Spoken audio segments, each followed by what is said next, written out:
Hey, Jeff. Hey, Eric. How are you? I'm pretty good. How are you? Doing well, thank you. This right here is a big episode, Jeff. Big episode. John Legend's on the podcast. And It's The Real. It's The Real's on the It's The Real podcast. Huge week. That's a big get for us. Yeah. John Legend and us. Well, I mean, you know, if people want to leave a comment, say who you're more excited about. Well, you know what? There's been a lot of comments on Instagram, on Twitter. In real life, people came up to us at Della's party out in Brooklyn on Saturday night. Shout out to Della. They were like, yo, this is a big get. And it is. It is. It's a big get, but it is funny to me that people seem like we're meeting John for the first time, and that's just not the case. No. You met John probably 15 years ago? Yeah, I did. Right before college dropout, I met John. I was working with Kanye. We also later on, maybe 10 years later, sold a TV show with John Legend as a producer. Yeah. And in that in-between point, though, there was a time when we didn't know him, or maybe he didn't know He definitely did not know us. Our career. No, absolutely not. No. He, I would say it wasn't like a time, it was an era. Yeah. It was an epoch. This was this was around 2011, 2012, 2013, somewhere in there. And we had a mixtape that we were putting out with DJ Drama called Urbane Outfitters Volume 1. And we had a song for John Legend in which we were also getting Alicia Keys and Melanie Fiona and some other R&B singers. And it was going to be this big inspirational ballad with us. Yeah. And we wanted John on it.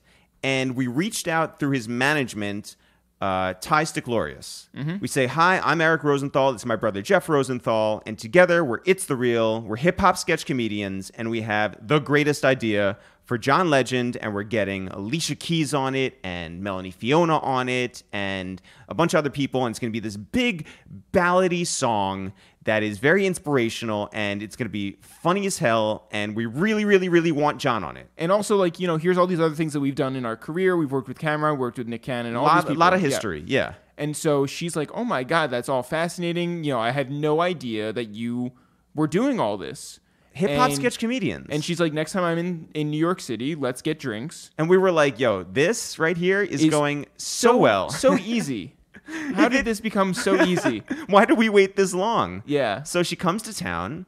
We email her again and we say, hey, since you're in New York, can we sit down, pitch you in person, really sell you on how big this idea is going to be? And she was like, absolutely. And so we go downtown to Lore Bar, which is this seafood place in Soho. Yeah, Prince Street. And we go there and we're looking around. We don't see her. And she emails us and says, hey, guys, I'm just finishing up something right now, but wait by the bar and we'll connect in a few minutes. So we're like, cool. So we're looking around. And then we finally get an email and she says, maybe 5 minutes later, mm-hmm. Hey, I'm in this corner at this booth with my friend. You can come over now. So we go over there and we sit down and we're like, hi, I'm Eric. I'm Jeff Rosenthal. And she was like, well, here's the thing. I thought you were a different Jeff Rosenthal. Jeff Rosenthal from the big famous rich people getaway called Summit Series. Yeah, so he basically takes all rich people and he puts them in Utah and they have corporate meetings out there. That's not you. That's not me. And she was like, I thought Jeff Rosenthal from Summit Series had this side career as a hip hop sketch comedian, and I was ready to get John Legend to sing with him.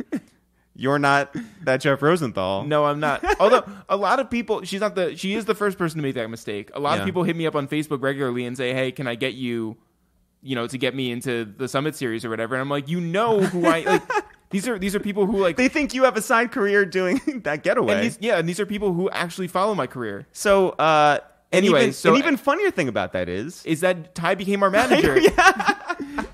Ty became our manager because of that. She loved what we brought to the table, quite literally, and she became our manager. She and John and Mike Jackson went on to help us sell a television show.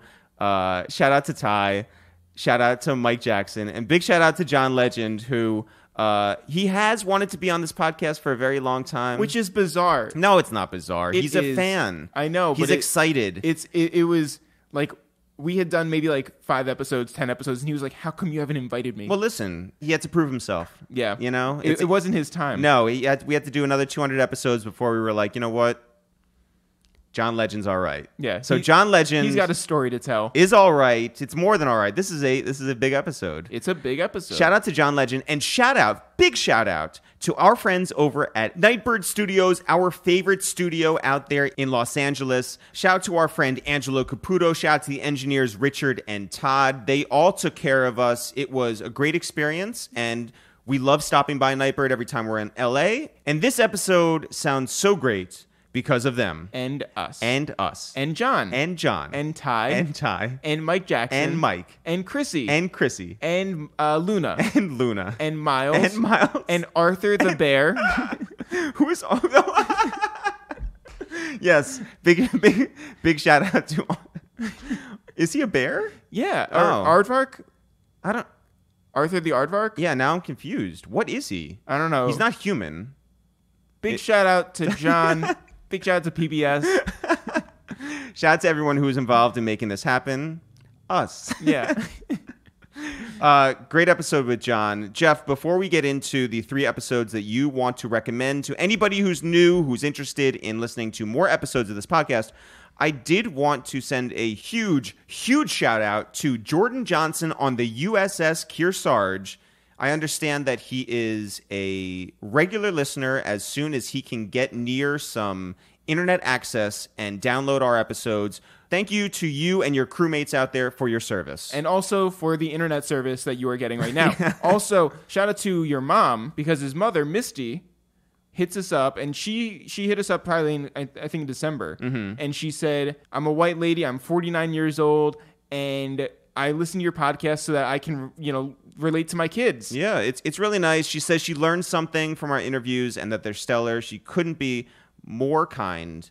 Thank you to Misty, thank you to Jordan, and thank you to everybody who's tuning in on a regular basis. Jeff, do you have 3 suggestions for the people? I'd just like to say, I forget about this every single week until you bring it up. Do you really? Yeah. Oh. Number 237. Yeah. With Hassan Minaj. Shout out to Hassan Minaj. This was a big get for us. Big episode. A lot of fun. But also very political. Very political. Patriot Act is the show on Netflix. Go watch that right now. Hassan Minaj, super smart, super funny, and actually, Jeff, just played in the celebrity game down at NBA All-Star Weekend in Charlotte just 2 days ago. Yeah, did you see the face he made when Cole dunked? I did. It was pure elation. Yes. Well, Cole missed it, though. Yeah, I know, but I mean, you can't say, like, when Cole attempted to dunk. And Shout by to the way, like, shouts to Cole. Yeah. A 33-year-old who had not stretched. Yeah. Who just, went up and put on a show. Yeah. Number 120, Killer Mike. Shout out to Killer Mike. Is this the one where he interviewed us? This is the one where he interviewed us. You were there. I was there. That was a big episode. Shout out to Killer Mike. Also on Netflix. It's called Trigger Warning. Is this a theme, Jeff? What, everybody gets a Netflix show? Yes. Yeah, John, if you want to get into business with us again, let's sell another Netflix show. Shout out to Killer Mike. That episode was really important to us because, number one, Killer Mike is insanely smart and has a lot of history and understands our career, was a big fan of ours, and to hear him dive into our history and really bring some things out of us that I don't know that we thought about was really amazing. And secondly, he invited us into his home. So often we have people come over to our home to record. How nice was it of Mike and Shay to invite us into their house? How about episode number 174 with Nabil Elderkin? Shout out to Nabil, who was Kanye's personal photographer and also is the guy who introduced John Legend and Chrissy Teigen on set for the music video that he directed and has a Netflix show. Shout out to Nabil. Guys, go check out those episodes. All 240-something of them are available. Anywhere where you listen to this podcast, go listen to the rest of them. Jeff, when do you want to get into this one? Right now. All right. Finally. I know. Start recording now. Might as well get it popping. Yo, what up? It's Eric, a.k.a. Big Shit Talking, a.k.a. Jamie Lee Curtis. Yo, what up? It's Jeff, a.k.a. Hit the Pot, then I peel off, a.k.a. Rice. What up? It's John Legend. Yes, your third favorite podcast to waste time with ItsTheReal. John, what's happening? What's up, guys? Everything's good. This has been so long in the making. So long in the making. But here we are. I've always wanted to do it. We just never got it together. Yeah, that was weird, by the way. When you actually suggested 3 years ago, very early on, you were like, "How come you haven't invited me?" We were like, "What?" Exactly. I was offended. Do you think it's because now we've had Nabil on and Brian Nolan on And Yvette. Yeah. Naima. Everybody who knows me. They've been able to tell you all the dirt on me. Let me tell my own story. John, you're originally from Ohio. Springfield, Ohio. You went to an East Coast school. University of Pennsylvania. You spent a lot of time in New York. Do you ever sit back and like honestly look at your surroundings here and say like I can't believe I've become a Los Angeles guy? It's really gorgeous out here. It is. It's like, wow. By the way, it's miserable weather at home right now. Yeah, so. it's like, how is it 70 degrees right now? And the sun is shining. We had a week of rain, and the apocalypse felt like it happened. But no, it's beautiful out here. I still miss New York. I still miss a lot of aspects about New York. Do you like to complain about the weather and the traffic and everything else out here? I think the traffic in New York is worse. I've experienced both, and I think New York traffic is worse than LA traffic. Damn. Well, then this interview is over. But you all have a functioning, semi-functioning Yeah, subway. mass transit system. Yeah. When's the last time you actually took the subway? It's been years, many years. It's probably early on when I was dating Chrissy. I took her down there a couple times. As a date? Yeah, like something No, cute. Yeah. just like, it was like, she's like, I never really ride the subway. Let's try it. And we weren't as famous as a couple at that time, so it was a little easier. But now it would be probably a little bit of a pain in the ass. Bun B and his wife Queenie came to town and they wanted to hang out with us and said, "Would you mind taking the subway with us?" So we did. And Premium Yeah. Pete. And by the way, it lasted one stop. They were just like, "Good, good." Yeah, good. you're like, okay, I see how you. But they okay, live streamed that's the enough. entire thing. Well, I like the subway. I had a corporate job my first 3 years in New York, and that Doing was what? I was a management consultant Oh, well. at BCG. You didn't say it was so sexy. Yeah, no, it's not very sexy. I would take the 6 every day to work, and it was easy and easier than taking a cab most of the time, and quicker. Did you take the subway to your SOBs show?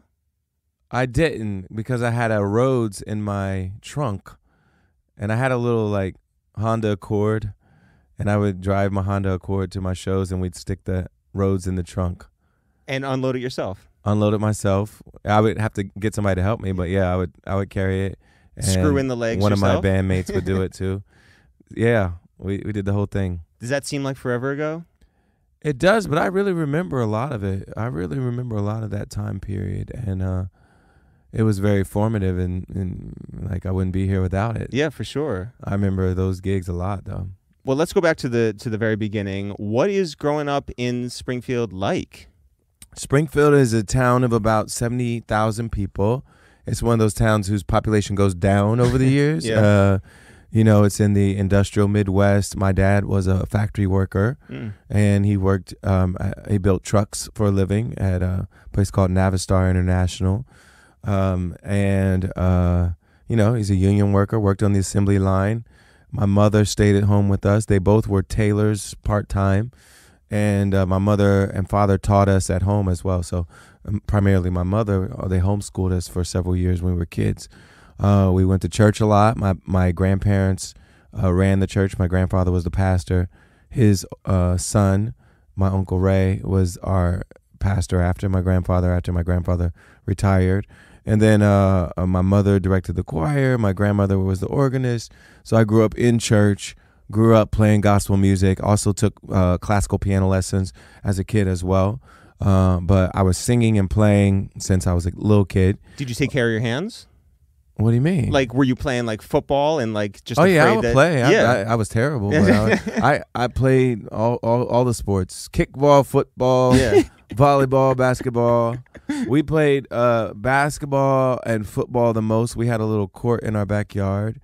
And there were 3 boys in my family, immediate family, and then I had 2 boy cousins that lived around the corner, and we would all get together and play every sport, mostly basketball and touch football. We would play tackle football too, but that was only when we had access to the schoolyard that was near my cousin's house, and then a lot of times we would play touch football in the street in front of my cousin's house because they lived in like a quiet, like cul-de-sac kind of street, and we would play touch football in the street, but you could tackle if you're on the sidelines and you could knock them in the grass. Yeah. So, but if you jam your finger up, then you're sort of like screwed in terms of but like I'm not, playing I'm chords. not thinking I'm a professional pianist at the time. I'm like, it's just another thing that I do. Did you think that you would like follow in your father's footsteps and work in a factory? No, I loved music back then, and I would watch, Star Search and the Grammys and all the shows where people would sing on television. I would think I was supposed to be there eventually, but I didn't know what I was going to do. I was always one of the brighter kids in my class. I would always have really good grades, and so my teachers would single me out as like a star in the classroom. So I felt like I could do a lot of things probably. But I didn't know, what that meant. I didn't know what a management consultant was, so I wasn't dreaming about being that. When you grow up in a town like mine, you think the epitome of being a successful professional is being a doctor or a lawyer. So at that time, that probably was if I had like professional goals, I'm like, I can be a doctor or a lawyer. I'm an A student. I should be a doctor. Then you went to Penn, so like, why not? Yeah, well, then you go to Penn, and actually everybody's like, I want to be an investment banker or a consultant. And well, how much of your high school graduating class went to Ohio State University? And by the way, which Ohio State University is your favorite?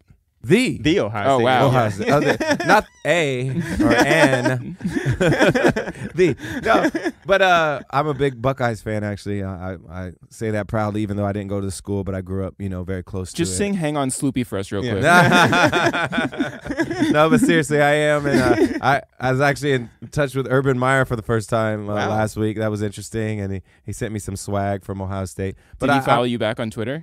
I don't. No, that's a good question. These are only good questions. But we have each other's cell numbers now? Does that supersede that? No, absolutely not. But yeah, so I grew up, like 45 minutes from Columbus, so I rooted for Ohio State my whole childhood. You weren't a Dayton Flyers fan? I still rooted for them, but it's like being in separate leagues. Wow, being real political, John. No, I rooted for Dayton when they were playing against people, but like Ohio State was like a whole different league. You know? It's like, I don't know. You can root for Ohio State and root for Penn. Like, it's not like but not for Penn State. They're not going to play. Yeah, you can't root for Penn State. But they're not going to play each other, and it's not going to matter. So when you were applying to schools at the end of high school, where were you looking? Or was it just at Penn? I applied to Harvard. I got in. I applied to Penn and got in. I applied to Morehouse and got in. I applied to Georgetown and got in. And I decided to go to Penn. Why? Because Donald Trump had gone there. Yeah, it was like, once you know Donald Trump's been there, you're like, someone who plays a billionaire on television, I don't want to go to that school. No, it was a combination of things. Of course, it was an Ivy League school with great pedigree, but Harvard was too. But Penn gave me a better financial aid offer, and I needed it. And Penn flew me out for a recruiting trip, and like, it just seemed to want me more and put their money in where their mouth was, and so I went there. What did they want you for? I mean, they had my whole application. They knew who I was and wanted me to be at their school. I was number 2 in my high school class. No big deal. No big deal. Yeah. Does that mean you get to speak at graduation? I spoke at graduation. I was also student body president. Wow. And wait, what was your slogan? Yeah. Wait, you were the prom king? Yeah. Wow. I carved JRS for Prez in my hair. My brother, he's my barber still, and he did it back then too, and he put JRS. I never told that in an interview. See, look at you guys. Yeah, getting scoops. I know. Getting scoops. Yeah. Huge headline right there. So you get to Penn. Do you give yourself a chance to sort of like reinvent yourself, or did you have an idea of who you wanted to be at that young age? How long did you keep that JRS in your hair? It was just temporary. It was just for that. It grew back. It was for the last day of elections. I was going against Richard Bobbitt, who was a wonderful guy. So political. It might be Bobbitt. Oh, well, never mind. Okay. I feel like I'm mixing him up with the guy that got his head cut off. Yeah. But he was a great guy. I was running against him and I think one other guy and Brian Yance. Yeah. Did you follow through on your promises? Of course I did. And so I cut my hair back to normal after that, and that's done at the end of your junior year, and then you become president. And you settle in at Penn, and you get into what kind of activities out there? I was in an a cappella group. What was the name of your a cappella group? You guys know my manager, Ty Sticklorius. We do. He was in it with me. Yep. And It was a group called Counterparts. And we sang like jazz, R&B, pop, a little mix of all that. Are there competitions? Acapella Oh yeah, competitions? we were in competitions. We made it to Carnegie Hall. Whoa. Big national competition. It was like Pitch Perfect, but we actually sang in real life. I mean, like Pitch Perfect, you can hear all the overdubbing and all that stuff in the performances, but we sang it all live. Did your parents see you perform at Carnegie Hall? My parents did not, but a lot of our friends from school came up, and it was a big deal. That was my first time at Carnegie Hall. That's big. Yeah, that's big. So that was my first time in New York. Actually, was performing at Carnegie Hall. Did New York feel exciting or overwhelming? The traffic was terrible. You do have a problem with New York City traffic. I take that back. That was my second time in New York. The first time I went was with the group as well. We went there on fall break to sing at some event with alumni. And then the second time was with Counterparts. Has being an alumnus gotten you anything, you think? Like from Penn? Yeah. Yeah. It gets me approached by every Penn alumna. Yeah. Everywhere I go. Do they still ask you for money? I've probably met more Penn grads than any human alive. And you're still doing work for The Ohio State University. So thanks for your donations. So, but while you're in school and you're doing a cappella, are you in any other types of like, I don't know, groups and stuff? Yeah. Or are you... I was in Black Student League. I was in, later on, I was in a couple honor societies. As you know, you get selected for those later on. I was playing piano and directing the choir at a church. Wow. It's in Scranton, which is like not actually in Philadelphia. It's pretty far from Philadelphia. A couple hours. I would drive up there every weekend. In the Accord? In the Chevrolet Celebrity that I brought from Ohio.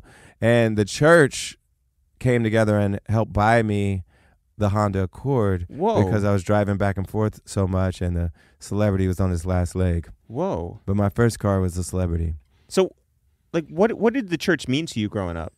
It was everything. It was my family. It was my musical outlet. It was my life more than anything else. And we were homeschooled, so I wasn't in school a lot in elementary school. I didn't start going to public school until 8th grade, and so it was my whole life, musically, culturally.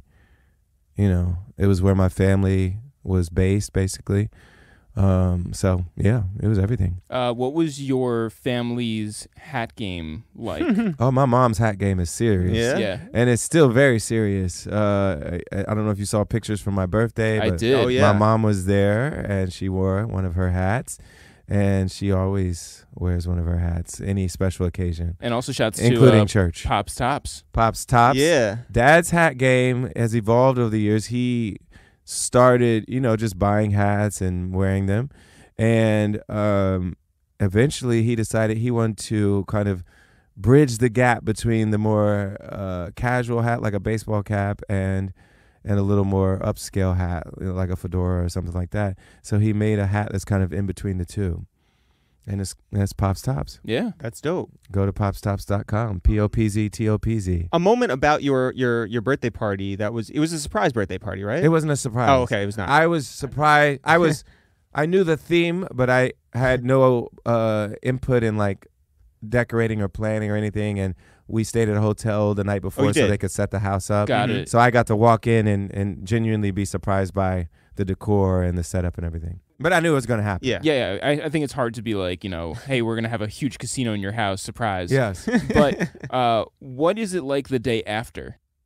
Oh, they managed to clean the interior of the house up the next morning. We were sitting on the couch watching TV like nothing ever happened inside, but the outside was a mess because they had to cover up the pool, put these beams on it and like in it, Mm-hmm. and undergird the platform that everyone was going to be walking on, which I'd never seen.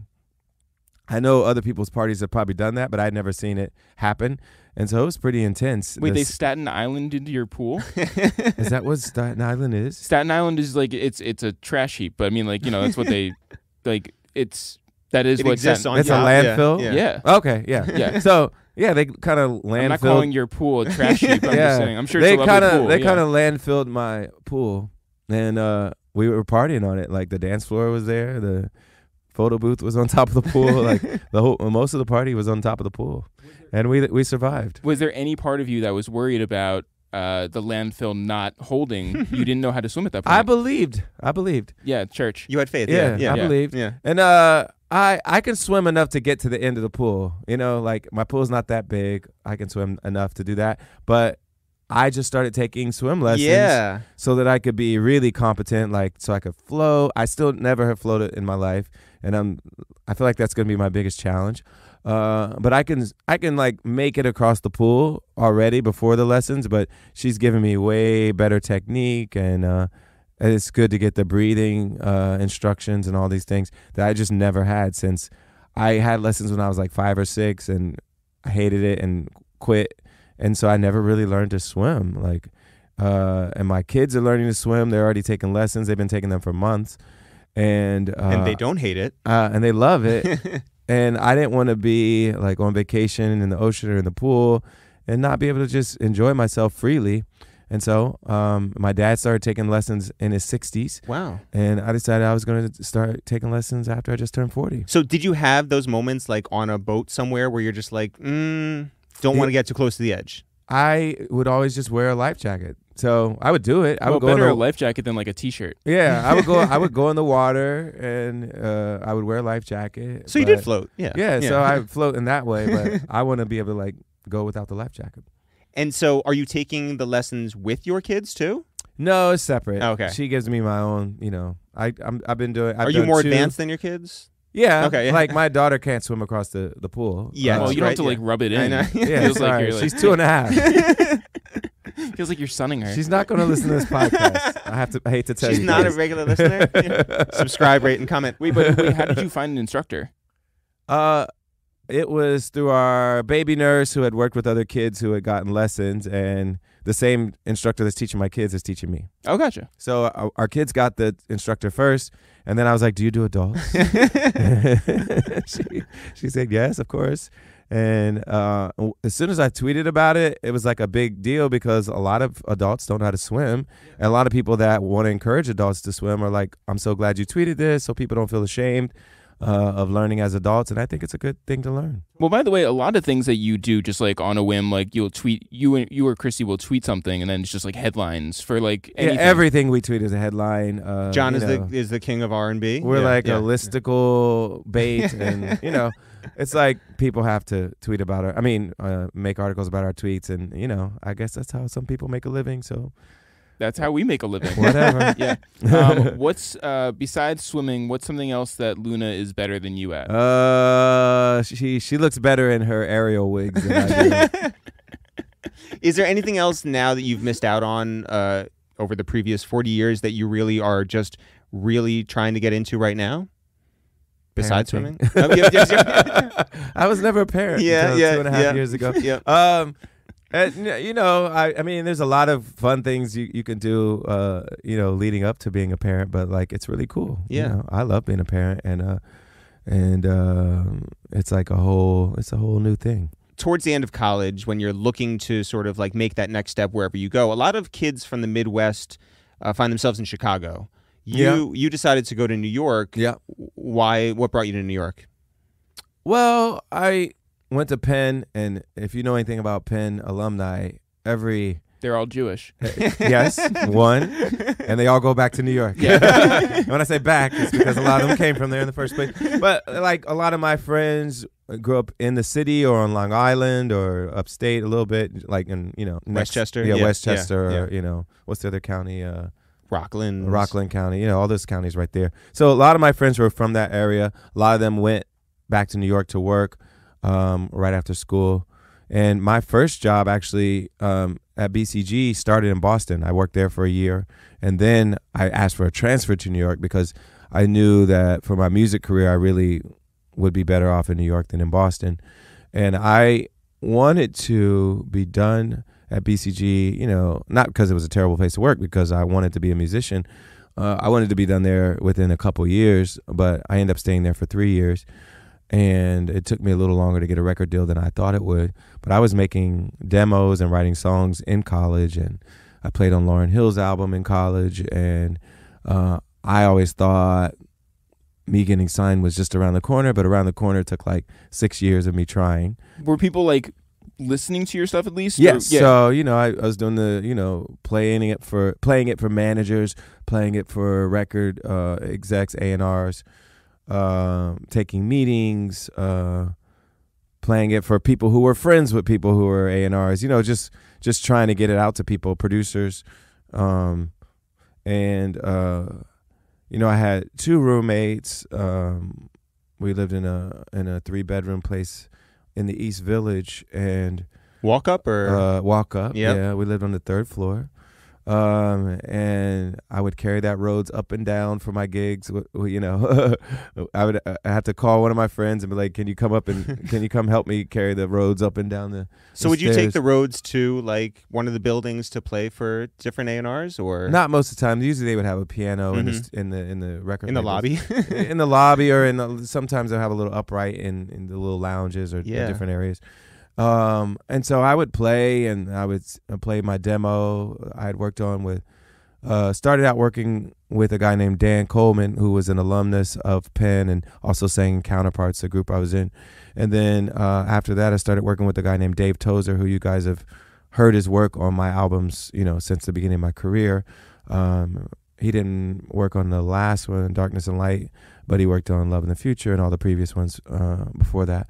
And we had started working together while I was still in school. And then once I moved to New York, a guy named Kanye West moved to New York not too long after I did. And I was roommates with his cousin.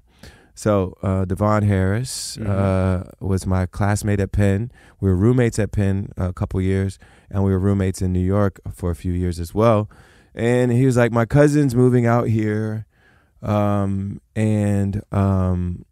He just made some beats for The Blueprint and some other Rockefeller records. And he's coming from Chicago, moved to Newark. I think you guys should work together. He's really soulful. He's got a good sensibility, and I feel like you guys will, make some good music together. And so, who knew? And then he knew. And then he invited Kanye to a show that I did at Jimmy's Uptown in Harlem. Wow. And it's one of those shows where I carried my Rhodes up the stairs, and we did the gig. It was like a weeknight in I think the late spring or early summer. We recorded that night and used to sell that as a live recording, live at Jimmy's Uptown. So if you ever stumble on that, that was the night I met Kanye. 2001, and we met, and not long after that, we started making tracks together. So he would help me with my demo. He would give me beats for it, and then I would sing on his tracks. He was making a demo for him as a rapper. But there's also so many like random ones that you would sing on, like for like White Boy. Do you remember that song? Yeah, but that was all after Kanye. So like Kanye set me up to do all those random features. Yeah. So he was producing for all those people, and eventually we decided that I would sign to his production company, and which eventually became Good Music, and he would be making beats for everybody, and he would, that would be his end to feature artists that were working with him. Consequence was working with him, GLC, quite a few different people, but I was the only singer that was signed to his production company.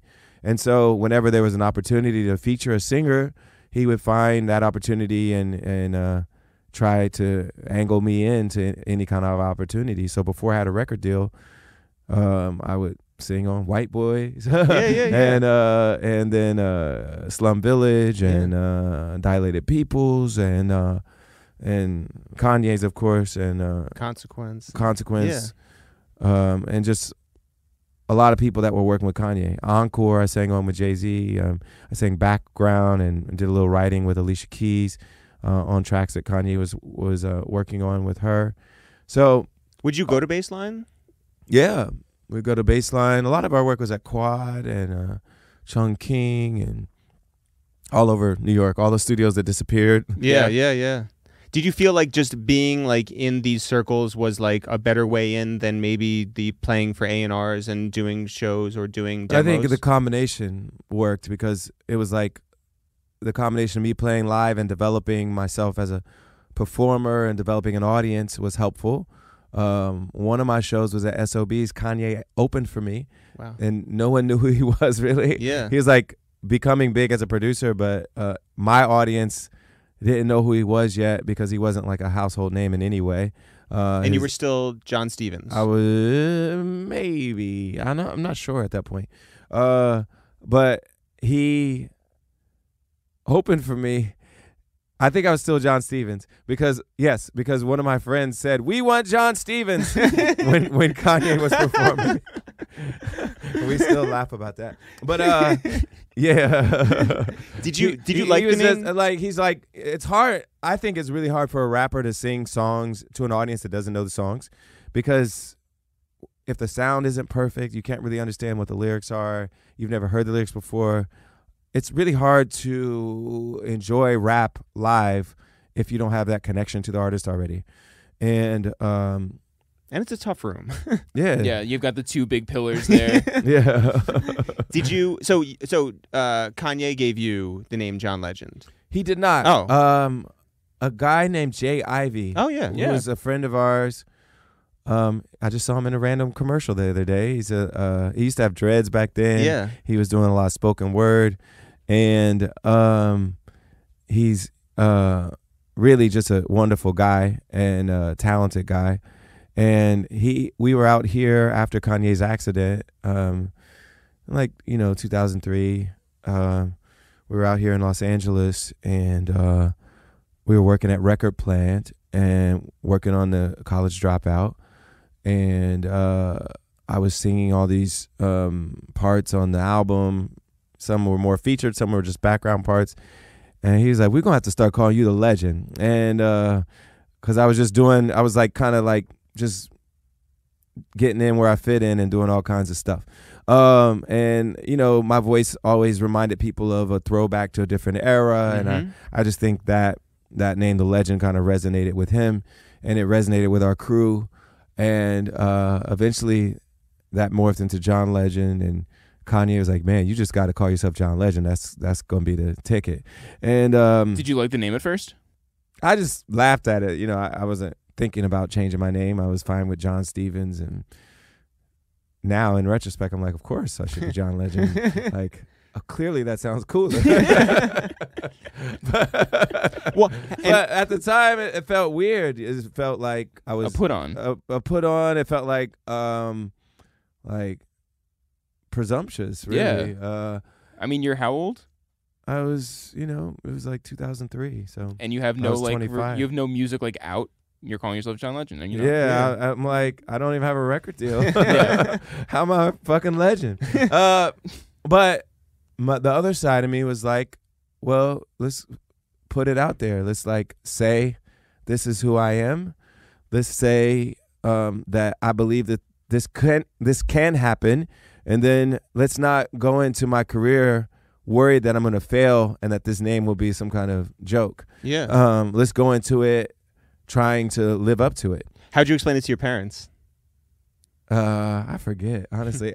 The hardest part was just telling my friends, just like, just friends in New York, people I used to go to school with. Yeah. Like, yo, start calling me Legend now. I had to like email my fan base, people that had been going to my shows. Yeah. And like, listen, I'm changing my name. That was like the weirdest part. Who are some of the Chicago guys who you hold like close to your heart from back then, like Happy or like Really Doe or? I don't see them all the time, but when I see them, yeah, people like Happy, Really Doe, GLC, Malik Youssef, Jay Ivy, Don C, Ivan. Whenever I see them, it's like it really brings back really good memories from that time when we were all coming up together. And it's good to see all of them doing their own thing in various ways and fashion and all the things that they're doing. Not to skip too far ahead, but what would you have worn if you were at that Paris Fashion Week I'm like the most boring, dresser of all those wonderful, wonderful gentlemen. Obviously, I would have been the least cool and the least exciting in that group. I have my fashion moments, but clearly I'm not as adventurous as those guys tend to be. So when you were recording The College Dropout, yes, did you feel it was something so different that everyone later would, obviously come to recognize as different? Yes, I got chills. Like there were moments we were working on Jesus Walks and Never Let Me Down, and some of these tracks were just so epic. And I told Kanye while we were there, and I'm not prone to hyperbole at all. I'm like, says the guy named Legend. I'm not. No, I'm just saying, like, I don't gas people up. Like, I'm not that guy in the Luna, studio. you're awesome swimmer. I'm not that guy in the studio that thinks every song is going to be the greatest song of all time as we're working on it. Mm-hmm. I work with writers sometimes who are like, "Oh my God, this song is the greatest," and I'm like, smash. I'm like, it might be. I'm just never that guy. But in the studio, I was like, I played on the Miseducation of Lauryn Hill, and I was like, I feel like this is the next thing that will like shake up the industry in the same way, and it did. College Dropout comes out. You guys are touring around. Yeah, we're touring. The College Dropout comes out in February 2004. I had already played all of the things on my demo for every record label beforehand. I was already signed to Good Music, and everybody didn't bite. I got maybe one small offer from Def Jam that wasn't that good, and we just held out. And how disappointing is that, by the way? It's just like, that's a legendary label, and I mean, you could see yourself there. I was disappointed by a lot of things. Like there was a lot of labels that every major label turned me down at some point. Did any of them have notes for you, or no? It's just like a hard no. No, a lot of people had notes, and they're like, I don't know, I don't hear any hits on here, blah blah blah, and it was Get Lifted basically. It was like I was playing them Get Lifted, so like, though it did okay. Notably, the biggest hit from Get Lifted wasn't on my demo, Ordinary People. Notably, that's one of the only songs I wrote after I got a deal. Mm-hmm. But so maybe they were right. I mean, you had a couple of other ones on there. Used to Love You did moderately well. So High did moderately well. But Ordinary People was the biggest hit, and it was the only one that wasn't written when I was shopping it around. So I would go to all the labels, and it didn't work out. And then as soon as College Dropout came out, sold like 400,000 copies the first week, and everyone was like, "Oh, let's listen to John's demo one more time. These tracks sound a lot better now." And so I basically got signed off the same demo that was getting turned down before. Who was A&R who signed you? Well, it was two. It's kind of a controversy at Columbia. One's name is John Delp at Columbia. He's still there. And the other's name is KP, Quan Prather, who a lot of you guys know. He's worked in the industry for a long time, and I mean, he's been part of the whole Dungeon family for a long time, and he worked on my career a lot. Worked with Usher a lot. Worked with Pharrell over the years, and he's had his hands in a lot of really great music, and he's really talented DJ and just music guy, and still a friend of mine. And he was there, and he was basically my main A&R at Columbia for my first few albums. So when you guys were touring, the first time that I was really, really aware of you was that our other brother Dan and I went down to a show you guys had in Asbury Park. Beautiful Asbury Park. And I saw you guys, and I think like maybe Lil Brother was performing like with you guys, but certainly like you were introduced on stage. Don C was DJ Offbeat, or maybe Dilated People. Yeah, I feel like it might have been them at that point. And so we waited outside. The whole goal was to because there was Hustle Films out of Chicago. I wanted to meet John Monopoly and Don C. So I waited outside, and I haven't seen Monopoly in years. We're gonna see him tomorrow. Right. Yeah.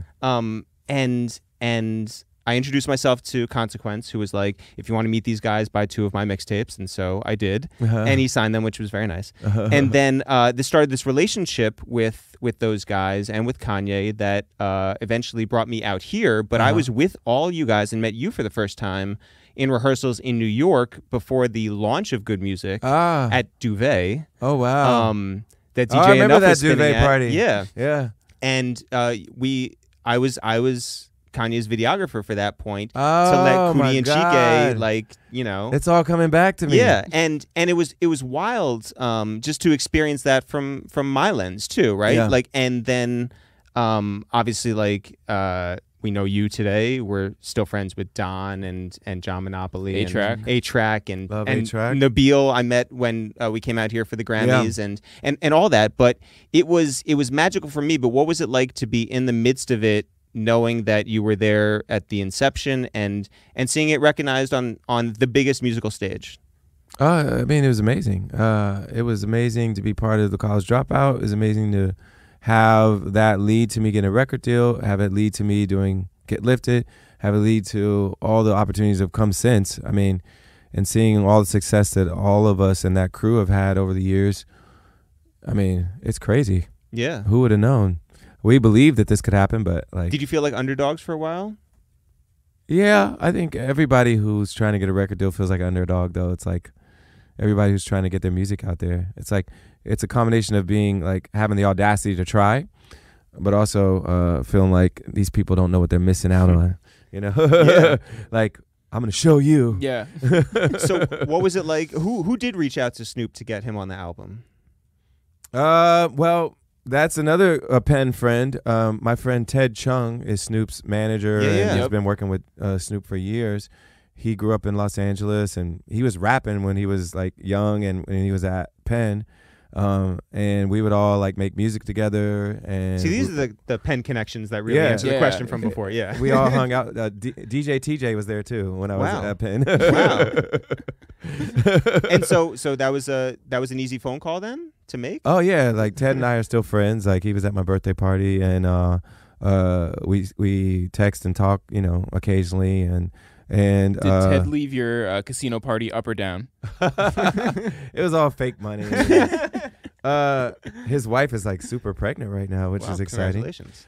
Go Ted and Shavana. Yeah. But anyway, well, what happens when you get that Snoop record back? I mean, are you just like, holy shit? I was in the studio with him. It was in L.A. I got to watch it all happen. It was exciting. Yeah. Yeah. He seems, we haven't met him yet. We might meet him actually while we're out here too. But he seems like the type of person who lives up to all expectations. What I love about him is he's himself. He knows who he is. He's really comfortable in his skin. I just saw him the other day. He's talking about Ted, right? Yeah, Snoop.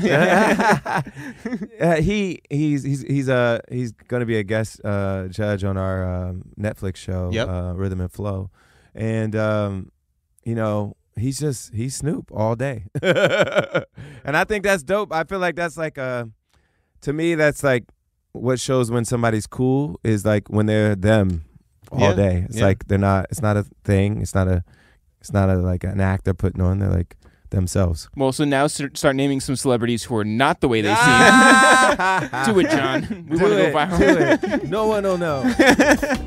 Hey, gang. It's Jeff here. Wait, which Jeff? Jeff Rosenthal. Yeah. From Summit Series. Oh. Here I am. There's the twist. Live from Utah.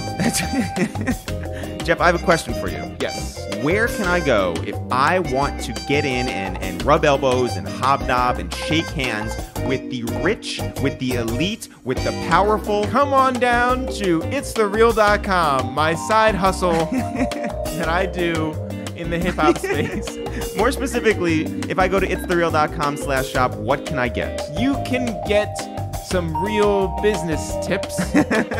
That sounds right. Yeah, but what if I'm in the mood for a mug? You can get one of those mugs. You can put it on your desk here at Summit. Yeah, what about a t-shirt? T-shirts feel so good in that hot Utah sun. Like a Rough Riders t-shirt? You can wear that. You can even get an AKA t-shirt? An AKA t-shirt in purple or black. Wow, I really would like to do that. Yeah, come on down. In between skiing and toasting. Yeah, and fixing the economy. That's right. That's what we want to do here. Yeah. At Summit Series. When we're coming up with policy, You know what I like to say? ItsTheReal.com/shop. Yeah.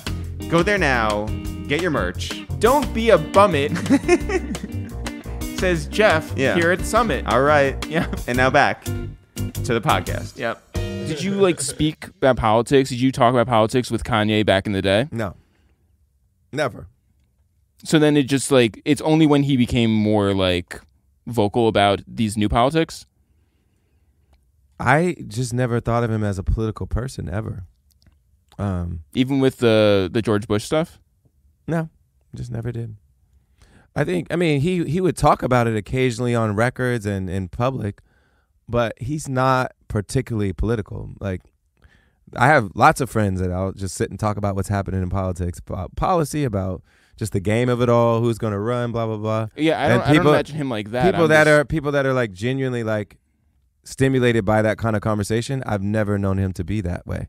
So that's why it's interesting to see all of this lately. It's like, I just don't think of him as political. Was there any hesitation on Sony's part for you to be political at any point in your career? They've never expressed it to me ever. Never. Like, not once. And I feel like in general, they've been, they just want me to be myself and be the best version of myself I can be. And I think most artists are at their best when they're telling their truth. And I feel like that's just part of who I am, that I have, that's part of me being myself. When is the first time that you actually were able to like embrace that side of yourself in a public sphere? Like, was that Bill Maher? Was that, because I know you were on him fairly early. I forget. Yeah, I was on his show very early, and people were like, "Oh, I had no idea." You know, John was into this stuff and had, you know, a point of view about this stuff. You know, when I was 15, I wrote an essay that basically I had already said that that's what I wanted to do. I wanted to be a successful artist. It was a McDonald's essay. They did a Black History Makers of Tomorrow competition, and they said, "How are you going to make Black history?" That was like the prompt. And my answer was, I'm going to become a successful musician. I'm going to use my position as a musician to try to make change and bring more justice and equality in the world. And so I knew when I was 15 that that's what I was going to do. Yeah. I believed it. That's what I wanted to do. And so it was never like a decision, oh, that's what I'm going to do. You know, once I was, you know, already signed and making records, it was never like a new decision. For me, it was always part of the plan. Before like Twitter and before Instagram and all these different outlets that we have now, yeah, there weren't those opportunities. Exactly. So you had to sort of like sit on it, or you had to get your manager, whoever, to get you onto a TV show or do an op-ed or something. Yeah. But we would start doing work, charitable work that started connecting us to activists and people that were running nonprofits. And I did a lot of reading, and I would just start paying attention to certain issues that I found interesting and thought I could have some leverage in those issues. And I just started talking about them. And once Twitter came around, it gives you an outlet to do so and connect with other people. It also gave me an outlet to like read other people, because people, you know, make fun of social media, but like it's a great place to learn about other people's points of view. Yeah, like, who were some of your favorite discoveries from like Twitter and stuff? If you use it that way. I mean, like Ta-Nehisi Coates, I wouldn't have known about except for Twitter. And there's a whole bunch of like really cool writers that I follow. You just go down the list of people I follow and follow all of them, because I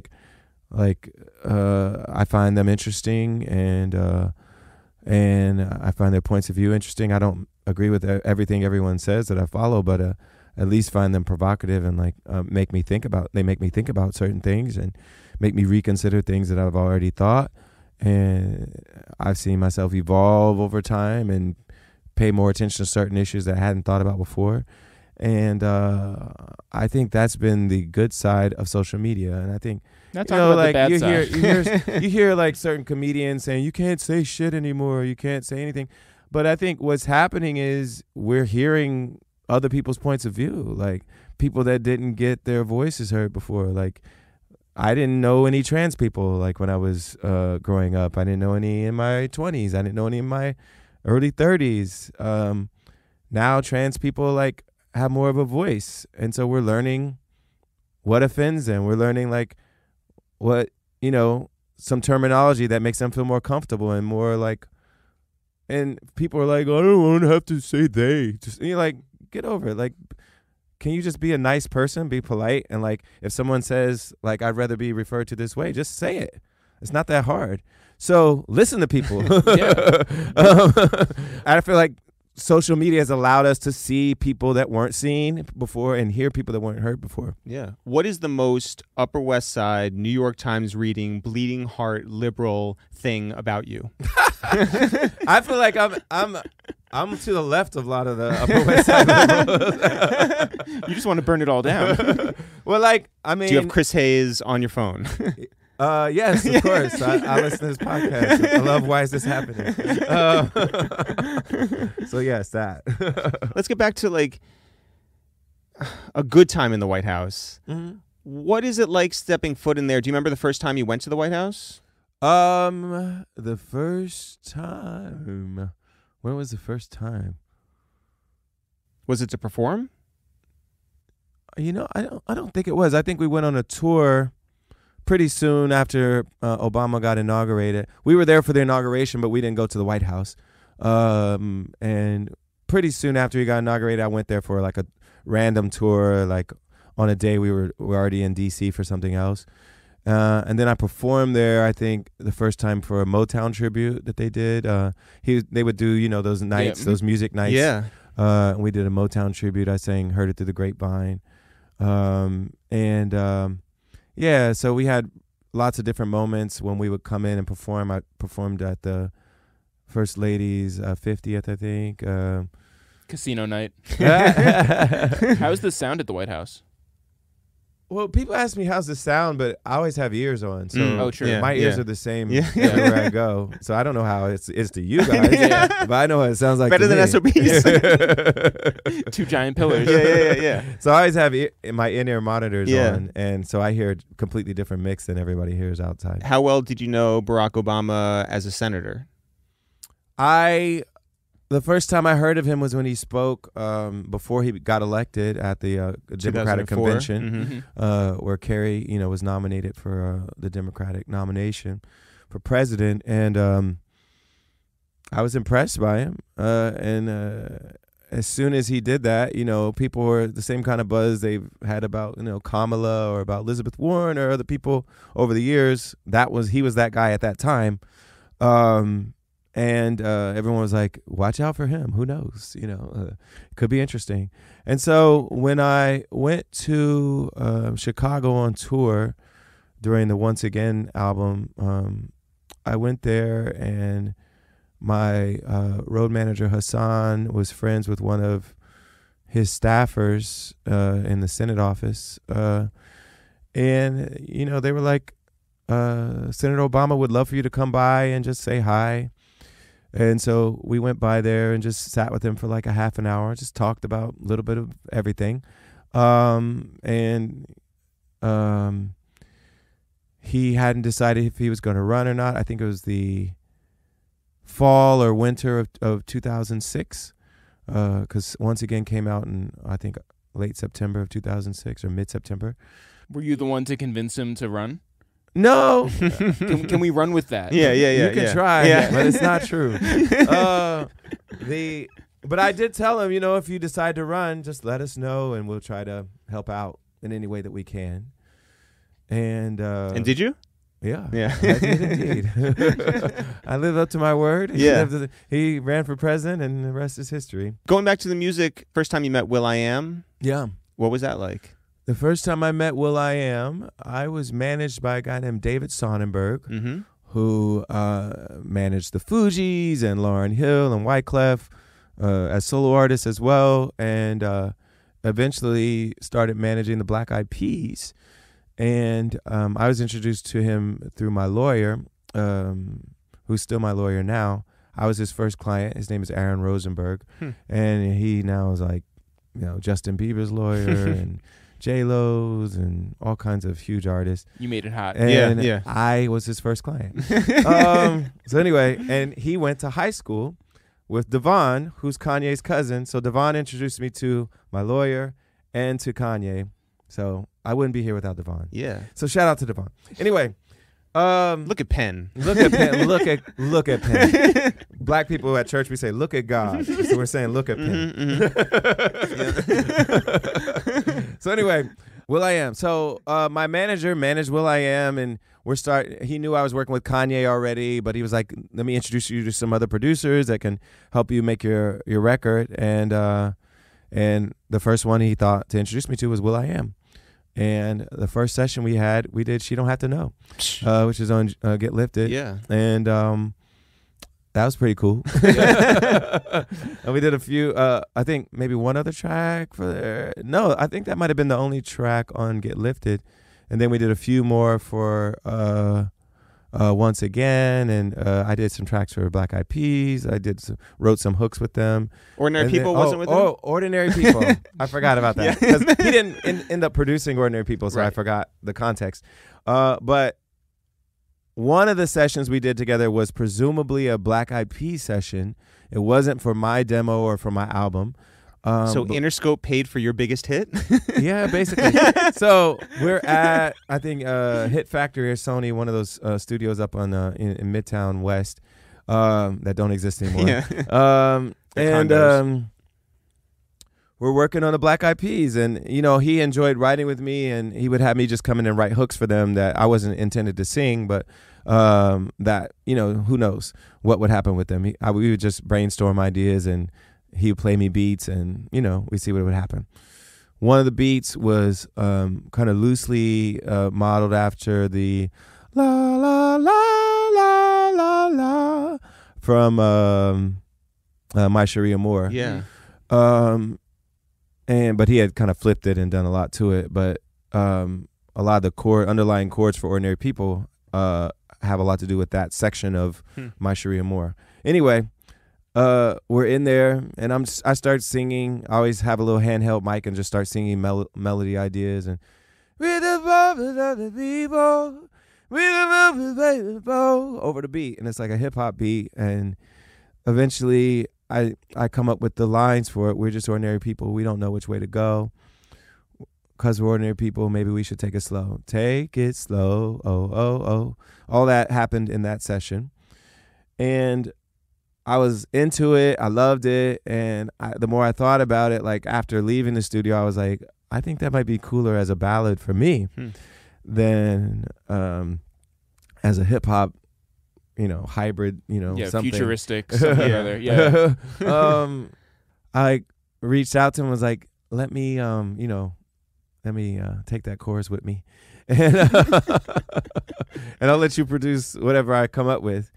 And this was like May of 2004, right after I got signed to Sony. And I was on the road with Kanye in Europe, and we were doing the first ever like big club tour basically of Europe for the College Dropout. And during sound checks, I would write the verses for Ordinary People. And so it's a co-write with Will because we wrote the chorus together, but he never ended up producing the final version because it ended up just being me on the piano. Humongous song. Yeah. Were you surprised how well it did at radio? I mean, yes and no. Like I believed in the song. I knew it was, I could tell, you could just see people's reaction compared to other tracks. And everybody was into my album, and you would play it for people, but the difference in the looks on people's faces when Ordinary People came on, it was like, oh, this is something special.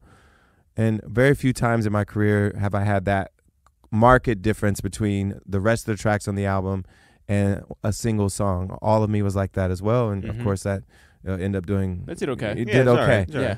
But like only a few songs in my career where you play them everything. You play them like your favorite 5 songs from the album, and they're like, oh, these are dope. But this song, oh my God, they're like mesmerized by it. Yeah. And those 2 songs have been just 2 of a few songs that have had that effect on people. My first time in Europe, I was on the Rihanna plane. Oh, dope. Yeah, thank you. The Rihanna plane. Oh, that was the one where she flew out a bunch of press. And, Yeah. okay. It was 300 I people forgot on a about plane. that. Yeah, it was like the original Fyre Fest. Yeah. But my second time in Europe, I was in Paris by myself, and we were in business together. Eric and I had sold a TV show. You were a producing partner in that, and Eric was like, "Oh my God, you're in Paris. John and Chris, you're in Paris. You guys have to hang out." And so I was like, I mean, you know, of course. Yeah, I was like, we've met like one time, but sure. And so I DM'd Chrissy on Twitter, and she was like, "Oh my God, absolutely, come through to dinner tonight." Yeah. And that was your anniversary dinner. Wait, that was our anniversary dinner? Or at least your anniversary trip. It was right before the Beyonce show. And so, okay. And in hindsight, because I was on my way to the airport anyway, so I wouldn't have made it. But in hindsight, would you have been cool with me being the third wheel at your anniversary dinner? No. No.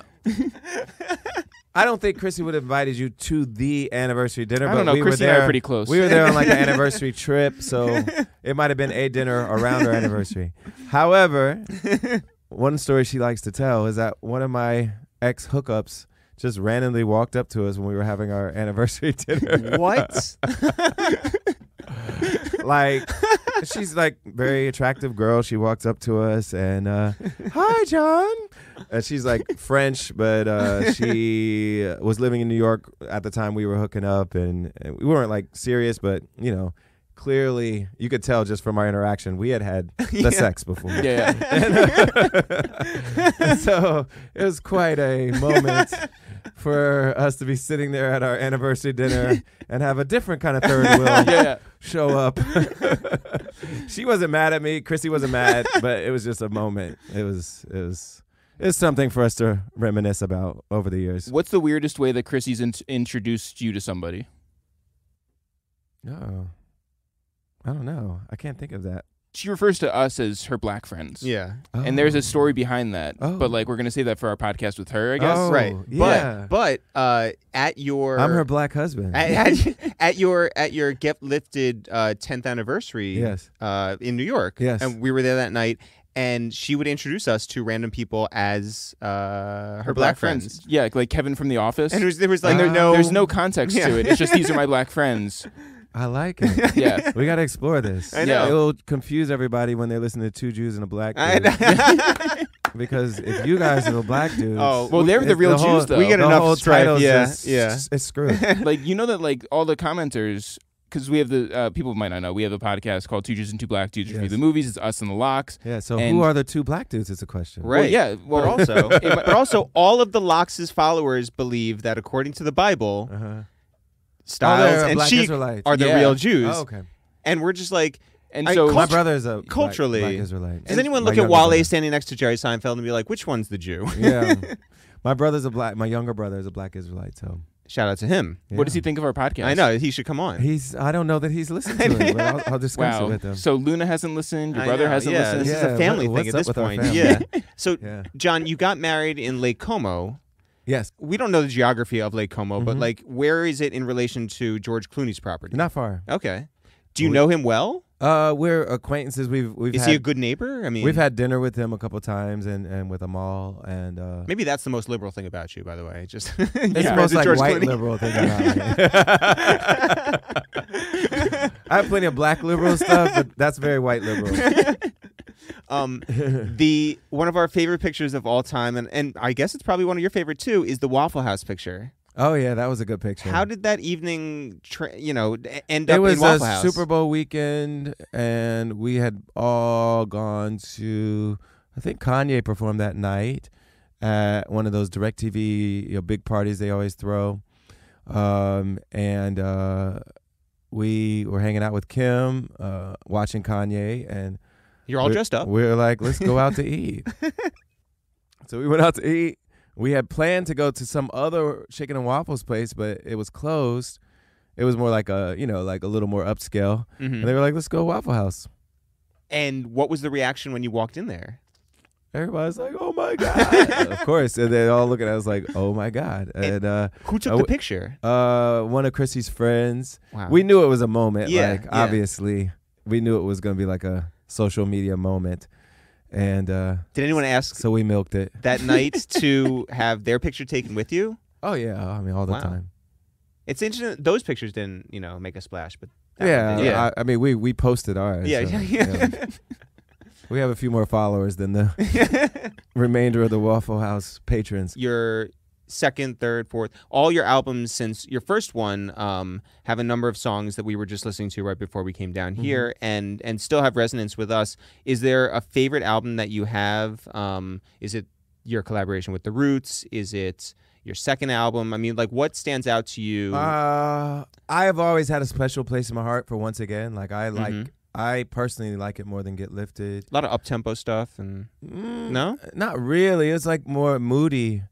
Like Where Did My Baby Go? Maxine and Another Again and a lot of those, like Save Room. I don't know. It's just kind of moody, and I still love it. Like I listen to it now and still love it. That might be my favorite album of mine. I love Wake Up, and I love Love in the Future. I mean, I love all my albums. Like, obviously, like I was proud of them when I made them, but the one I go back to more is probably Once Again and Wake Up, and then I listen to the Christmas album a lot still. That's dope. My daughter is obsessed with the Christmas album, and we have a record player in my dining room, and we will put the vinyl on in the dining room and dance, and like that's our father-daughter like bonding activity. Nice. Yeah. And her number one request is Daddy's Christmas music. So wow. And even in January, probably in April, probably in August. Listen, get your streams up. It has no effect on my streams because it's vinyl. Call it in. Yeah. But I honestly think that's one of my best albums when it comes to like the musicality, and like it's just really well done.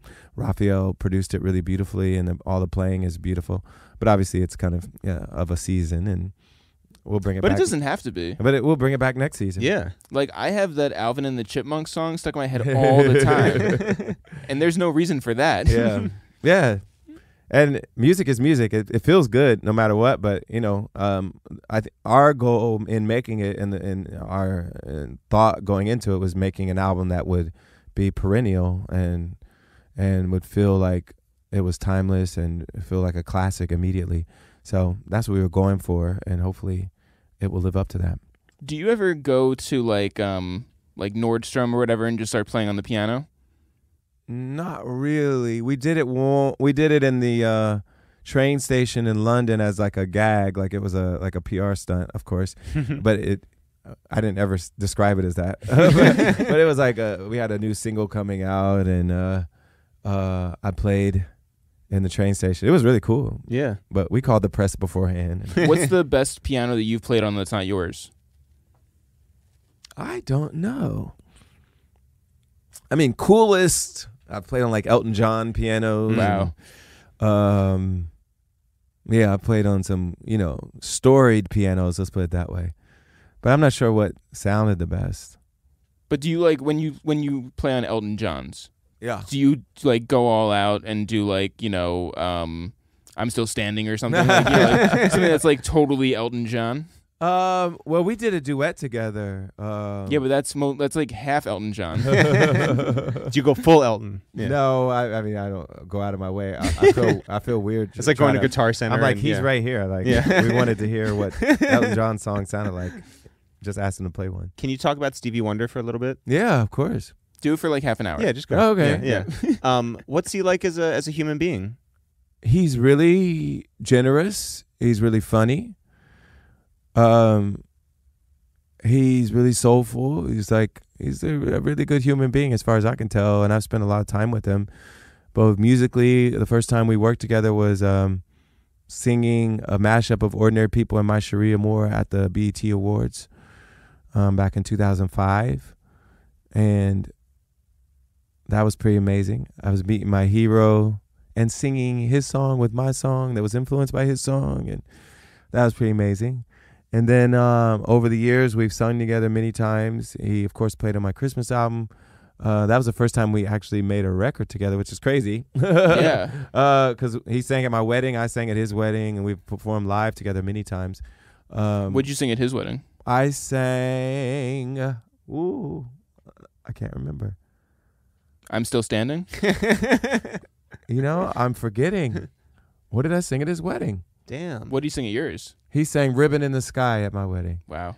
Which By was request, interesting. No, he decided what he was going to sing, and Kanye was like, "Can you go up there and sing?" Because I had just sang, and he went up there. And the funniest part about Ribbon in the Sky was the cultural divide in who knew the song. My family's there; they're black. Yeah. Some of my black friends were there, and some of my not black friends were there.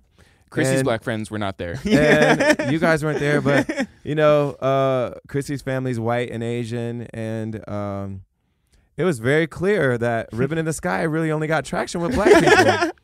I did not know that because I just assumed everyone knew Ribbon in the Sky. Yeah. But he's singing Ribbon in the Sky, and all the white people and non-black people are like, "What is this crap? What is this new song?" I had no idea that was like a black people only song, or primarily so. Is it a big thing for you to work with someone in recording in a studio together, or can you get mailed a track and give your all to that and feel good about it? Yeah, I can get mailed a track, and I don't think y'all can tell the difference. Right? Yeah. Like an audience can't really tell, and you can really get into it and give a great performance whether the person's there or not. There's certain times when maybe you need to play off of each other in a duet type of situation, but not really most of the time. Like, does Rick Ross need to explain a vision to you for you to? A lot of times we'll talk on the phone. Yeah. We'll talk on the phone, or Jay. But I prefer to just listen to the lyrics and the beat, because a lot of times I already have a verse written, and I just want to listen to what they've already talked about and then try to write, within that theme. Sometimes they'll have a beat that they want me to write a hook to before they even write lyrics, so I get to help dictate, what the song is about. Was the Freemasons one fun? Yeah, that was fun. Magnificent, I think, was the first one we did together. Mm-hmm. And that one was a beat that they sent me and didn't give me any direction other than the word magnificent. And I think he had in his verse, like, "I'm the magnificent," you know? And then we wrote, Devon and I actually wrote the chorus together. What do you like to rap? Like when something comes on in the car, like what do you get excited to like rap? Or if you put Big something EJ, like I like that era of New York rap. Like I tend to. That was like when I was going out more, and like that was my heyday. Yeah. And now, it's like I think a lot of people love the stuff that connects to like these moments in their lives. And so those are the moments when I was out, I was partying a lot, I was in New York, and like that was my shit. Well, who was popping in like Ohio when you were growing up? You have to understand, when I was growing up in Ohio, I was like 11, 12, 13, 14, 15. I left Ohio when I was 16, and I didn't really listen to hip hop that much as a kid. Like in the early 90s, like Biggie and Snoop were starting to gain a lot of traction. Like Doggy Style came out, and like all of our friends were listening to that. But I was definitely way more into R&B, like New Jack Swing. Yeah. Than I was in like of the current music. I also listened to like old school stuff. I had always was like an old soul. But I was more into like, well, what's Tony doing, and what's Mint Condition doing, and what's Blackstreet or Guy and Velvet DeVoe doing. Well, so was there ever a chance Mary that J doing? And you would like, end up in a group? I sang in groups when I was in high school. We were singing Jodeci and Boyz II Men, and we like were into R. Kelly and Public Announcement. Were you the lead? We liked Aaliyah. We liked just that whole kind of early 90s kind of R&B that was already getting that hip hop influence. We were into that, and I was usually the lead singer in anything that I was in. What were the names of the groups? Oh, I forget, honestly. Even Stevens. Our first group that I was in was when I was really young. It was called the Stevens Five. It was me and my two brothers and my two cousins that lived around the corner that we used to play football and basketball with. We also sang with them. And Wait, were they officially Stevens? Yeah. Okay, so my dad's brother's kids. Yeah. So they lived around the corner. We went to church together. We played together. We sang together. Everything. Were your parents into the fact they were that in the Christmas this was, special? You that saw this them in was the like Christmas special. like secular music. Well, at that time we were singing gospel when Yeah. I was a kid. Mhm. But by my teenage years, When you're covering Jodeci. but that was my parents had gotten divorced, so everything was Thrown out the window? everything was Yeah. thrown out the window. Yeah. Once your parents get divorced, they just stop guilting you about little things like singing secular music. Right. That happened, and your brother became a black Israelite. Hey, that didn't happen until a couple of years ago. But I remember we went to Vegas together. We were at Billboard Awards when Chrissy was hosting. oh yeah, we went to One Oak. One Oak, yeah. Yep. And I would say of the four of us, none of us wanted to be in that spot at that time. I think that we all like enjoyed hanging out together, Yeah. but I don't All think love that, to Eddie Blackman. yeah. But Yeah, we get paid to show up at parties sometimes. And we're like counting down the hour we have to be there. Yeah. okay, we need a good Mike Jackson story, and we need Oh, a good my. Michael Jackson story. Mike Jackson. Mike Jackson is my producing partner, and he actually went to Penn State, which is interesting. Oh no. He actually went to Penn State, which is funny because at Penn we would have these shirts that said "Not Penn State" on them because so many times you would tell your relative you're like in Ohio telling your relative you go to Penn and they're like, oh, the Nittany Lions, oh, Joe Pa, and no, we're the terrible football team with great academics. Anyway, Go Buckeyes. and so my producing partner Mike Jackson, he formed Get Lifted Film Company with me and Ty, my manager, and I met him. He was my original manager. I had done that. You demo. put your whole career in the hands Yes. of someone who went to Penn State. Yes, Yeah. indeed. I had that demo that I had done with that guy Dan Coleman I told you about earlier, who was Penn alumnus, and then I had started working with Dave Tozer, the other guy I was working with when I was at Penn, and Ty introduced me to Mike Jackson. And he was like a mover and shaker around Philadelphia. He would like promote parties and stuff. And So he's always been that way. Yeah. he's been that guy. He's like he knows everybody. He's like Now he lives at Soho House. he's like a supreme networker. Like Yep. and it's not even fake. It's like Yeah, no. this is That's who he is. Yeah. Yeah, like this is his life's blood. Like he's really good at cultivating relationships. He remembers everyone's name. Yep. We were at a Halloween party last year, Yeah. and we turned around, and Mike was just like, "What's up, guys?" And we were like, "What are you doing here?"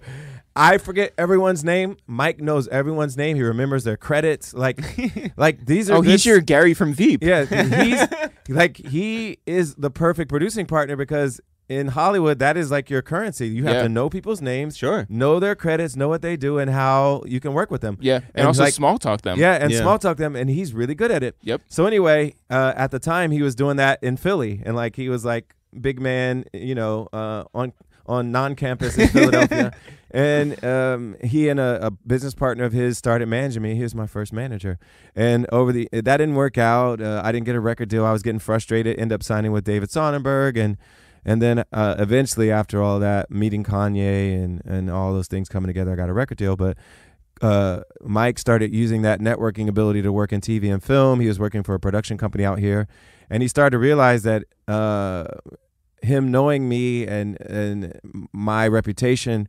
meant something in this town. And he's like, John, we should start a production company together. I can leave this company. We can start something new. We started Get Lifted Film Company, and we've done a lot of cool work together. Yeah. I would not have an EGOT if we didn't form Get Lifted Film Company and do some really cool projects together. How about a Michael Jackson story? Michael Jackson, the first time I met him was in Bahrain. Wow. I was there in probably like 06-ish. They were doing a Formula One race there, and a lot of these countries will do Formula One races to kind of put their country on the map. And get more tourism to come there and get, Europeans and Asians and all kinds of folks to come to their country. And Bahrain had started doing Formula One races. They invited some celebrities to come out. And at the time, after Michael was, had all the legal issues and all the things that had happened with him, he moved to Bahrain to get away from it all and was living with the Crown Prince of Bahrain. And so that was kind of like their enticement. They were like, we can't promise you're going to hang out with Michael Jackson, but he does live with the Crown Prince, and the Crown Prince is inviting you. So they were like, come to Bahrain. So I was like, fuck it, I'm going to Bahrain. We went for a weekend. I raced in a celebrity Formula One race, and that was the very first time I'd ever driven a stick shift. You're a man from Ohio. So I literally learned how to drive stick and race the stick shift car in the same weekend and met Michael Jackson. You, Upper West Side, New York Times reading. I drove only automatic in Ohio my whole life. I started driving, I got my permit when I was 15, and it was always interesting because I would meet New York guys who they were in their mid-20s, they still never driven. Yeah. But a lot of my friends at Penn were like that. And in Ohio, you got to drive. There's not a lot of mass transit and all that stuff, so you got to drive pretty young. So I got my license when I was as soon as I turned 16, took the test, and I didn't tell you guys, but I had, I graduated when I was 16. Yeah, right. Yeah, so yeah. I you didn't just run away. So I needed to drive. I was going out into the world, and I needed to drive immediately because all of my friends in my class were 2 years older than me, and so I was behind everybody. But Do you still drive? Yeah, I drove here. What's your license plate number? Well, I don't even know. I really need you. I hope you know this song. I need you to sing the chorus to this song right there. Do you know that song by Drake? Oh my God, if I die, I'm a legend. Oh my God, if I die, I'm a legend.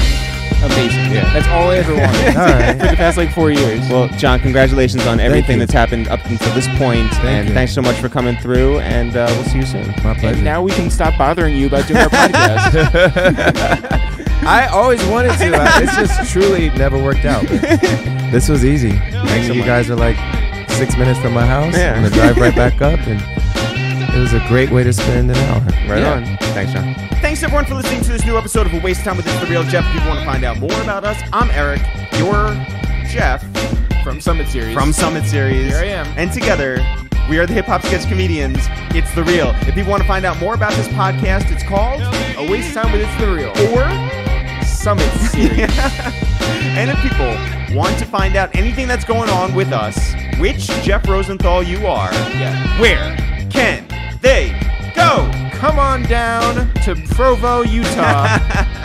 We're hidden in the hills, baking in the sun. There you go. You can also find us on ItsTheReal.com. Yes, sir.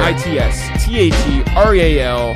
No apostrophe, no spaces. You can always find all of our old episodes and our new ones. Search for It's The Real. You can go to iTunes, search for It's The Real. Spotify, search for It's The Real. You can even go on SoundCloud. What? SoundCloud.com/awasteoftime. Or, Yeah. get this, Yeah.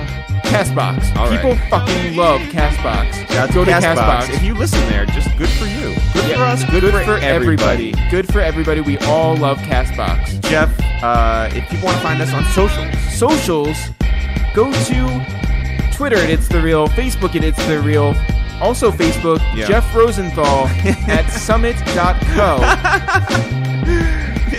let them know how much you love this and how much we should be down there. That's the goal. Also, his Instagram is Ref Josenthal. Really? I am It's The Real Jeff. That's easy. Also, It's The Real. Yeah. Guys. Actually, if you follow him, unfollow him. Yeah. And come on over to It's The Real. Get us Get us. to Utah. Yes. Jeff, okay, here's what we did this time. I said, hey, if you guys out there want us to shout out, not you, but a friend, Shout out to a friend. let us know. Tag them right here on Twitter. And what do people do, Jeff? He did. Well, most people follow the rules. Yeah, some people were like, they think that we're stupid. Oh, well, listen. And so they tagged themselves, and they said, like, this is my best friend. So what do we do? I mean, I guess that could be your best friend. So Are we stupid then? we are, well, definitely. All right, so we're gonna read their names. Yeah. Regardless of whether it's them or a friend. Right. And we're gonna do that right now. Yeah, but I'm going to make fun of them. Okay. All right, so shout out to Dolnenzo, who said that's my best friend, even though that is Dolnenzo. Shout out to Cyrese Wave, who is also Dolnenzo's friend. Shout out to Sophie Chichamaro, Hey! who is Justin Fleischer's goddaughter And best friend. Shout out to KO959, who shouted out Mr. Presh. Shout out to Bam Beatsdown in Miami, who said DB Cutlass. Shout out to Garrett's Claire and Rhinebeat. I also want to shout out Jay Splizzy and Miss Rheingold, who lives on the Upper West Side here near us. All right. I also want to make mention of Incognito and Josh Simmons 103 and Yesterday Was Sad and Dave So Talented. Shout out to New Face, who shouted out New Face. Shout out to Chill Moody, who shouted out his drunk alter ego, Drunk Chill. All right. I also want to shout out Skip from BK. Big shout out to Skip from BK. Who has listened to every episode of ours here so far and continues to do so every time. Amazing. We put out a new episode. He also wanted to shout out What's a Good Guy podcast made by Don Peasley and Stay Focused LA. We should also shout out DJ Black Coffee, who said please shout out Sarah Swiat. She loves Mr. Legend. All right. Shout out to Grab a Coat, who said shout out Je suis Ponge. Is that really French? Well, it is now. All right. Shout out to Ozelby Swaggin, also from Incognito. Shout out to Hulk Hogan from Gucci on Site. Like, really wanted us to shout out Hulk Hogan. Yeah. All right. Shout out to Multimedia Bob and his cousin Lolo Radio out in the middle of nowhere, California. Nice. She's on the radio. Shouts to both of them. Shout out to Luigi, who's asking if we are going to be coming down to South by Southwest. I don't know yet. We don't know yet. So, I don't know. Okay. Shout out to Jeremy Hecht and Josh M. Kerr. Shout out to Jazz Verdi out in London town. Jazz, who shouted out himself. Also shout out. So, here's the thing. Je suis Ponge was shouted out by Grab a Coat. Yes. But Je suis Ponge said, hey, shout out XWLKX. So it's like a chain. Okay, cool. I'm with it. And then that guy said, shout out to I'm Slow Days, B. Miller, the producer. This is great. And then, I don't know if it continued on beyond that, but I enjoyed that. Shout out to Chief Pablo from Chino's World. Shout out to Rowan Music. It's his birthday, says Danny the Danager to Satnick. Happy birthday to you. Shout out to Ray Rodriguez out in Jacksonville. Yeah. And Mrs. El Katouk, His the wife. That's right. Shout out to both of them. Hope all is well. Shout out to Carter Reeves, who shouted out himself. Not the rest of his band, though. Damn. Shout out to Jeremy Corellis. Okay. Our great friend out in LA. Who shouted him out, Jeff? We did. We are shouting out Jeremy. Well, he said, can you shout out my mom? She loves John Legend. Aw. So Shout out to her. Shout out to her. Big shout out to Trey Trejo. Big Traco. He wants to shout out his wife. They are celebrating their 5-year anniversary this Saturday, and All of Me by John Legend was their wedding song. Also, Solomon Jones said to shout out Incognito, who had already shouted out 5 other people before. Shout out to Tyler B305, says Josh from Dade County. Shout out to the Civil Rights Museum is free in Atlanta all month. That's from Young Reg down in Atlanta, who we met at the Trap Museum. That's our guy, Young Reg. And he sent us a gift for Christmas. He did. Nice. Very, very nice. Shout out to him. Also, shout out to Bayron Teddy, who said, me, LMFAO. LMFAO. We are certainly laughing our asses off. Yes. I can't believe we made it to the end of that. Jeff, be it and believe it. As always, guys, not for real, for real. Sure. We'll see you guys next week. Like a